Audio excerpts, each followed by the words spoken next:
রাজ্যে পালাবদল হওয়ার পরই কিন্তু এক এক দুর্নীতিগ্রস্ত তৃণমূলের নেতারা গ্রেপ্তার হচ্ছে।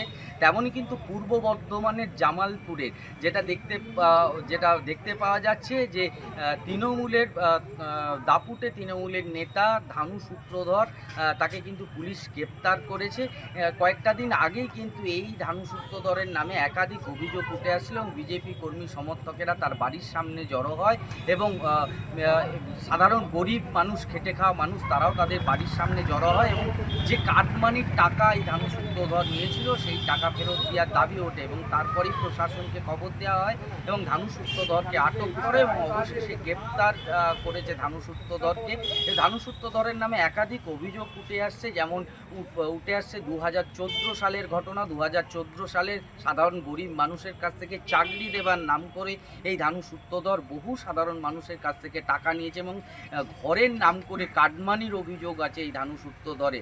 সব মিলিয়ে বলা চলে যে একাধিক তৃণমূলের নেতাদের যেমন অভিযোগ উঠে আসছে, তেমনি জামালপুরেও কিন্তু ধানু সূত্রধরের এই অভিযোগ উঠে আসছে। তবে দেখার এবার প্রশাসন কতটা গুরুত্ব দেয় এবং 2014 সালে ধানু সূত্রধর গ্রেপ্তার হলেও সেভাবে বয়ান সাজানো না হওয়ায় বিজেপির তরফ থেকে অভিযোগ তোলা হচ্ছে যে ধানু সূত্রধর অনায়াসে বেরিয়ে চলে আসে। তবে রাজ্যে পালাবদলের পর এবার ধানু সূত্রধরকে বিজেপির কর্মীদের চাপ এবং সাধারণ মানুষের চাপ এবং তাদের কাটমানির টাকা ফেরত দেওয়ার চাপেই কিন্তু পুলিশ ধানু সূত্রধরকে গ্রেপ্তার করেছে। তবে দেখার যে এবারে কতটা তার এই ধানু সূত্রধরের ওপর অভিযোগের তীর আসে এবং কাটমানির সাধারণ মানুষ, যে খেটে খাওয়া মানুষ, তাদের যে কাটমানির টাকা নিয়েছিলেন এবং তার সাথে সাথে চাকরি দেবার নাম করে যে টাকার অভিযোগ উঠে এসেছিল সেই টাকা ফেরত পায় কি নাই সেটাই এখন দেখার। তিনি হচ্ছে বিগত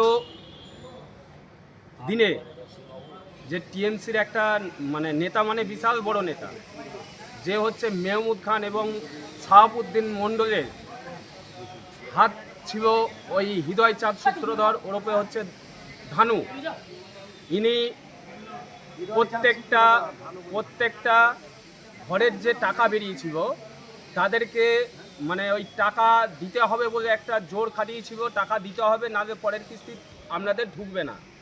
এবং অনেকের কাছে চাপ দিয়ে যে টাকা তাদের সাথে জোর করে নেওয়া হয়েছে, কারু বাড়িতে গেছে, কারু রাস্তায় নিয়েছে, কারু দোকানে গিয়ে টাকা নিয়েছে, কোথায় ব্যাংকে থেকে টাকা তুলে নিয়ে যখন নাবে তার সাথে সিসি ক্যামেরা যে জায়গায় নেই সেই জায়গায় দাঁড়িয়ে টাকা নিয়েছে। এবং আমাদের বাজার বুথের 140 নম্বর বুথের গোয়া অপারেটিভ ব্যাংকের সামনে যে একটা ঠান্ডা পানীয় জলের মেশিন আছে, সেই মেশিন জানা যাচ্ছে যে সেই মেশিনটা পর্যন্ত খুলে নিয়ে চলে গেছে হৃদয় চাঁদ সূত্রধর ওরফে ধানু।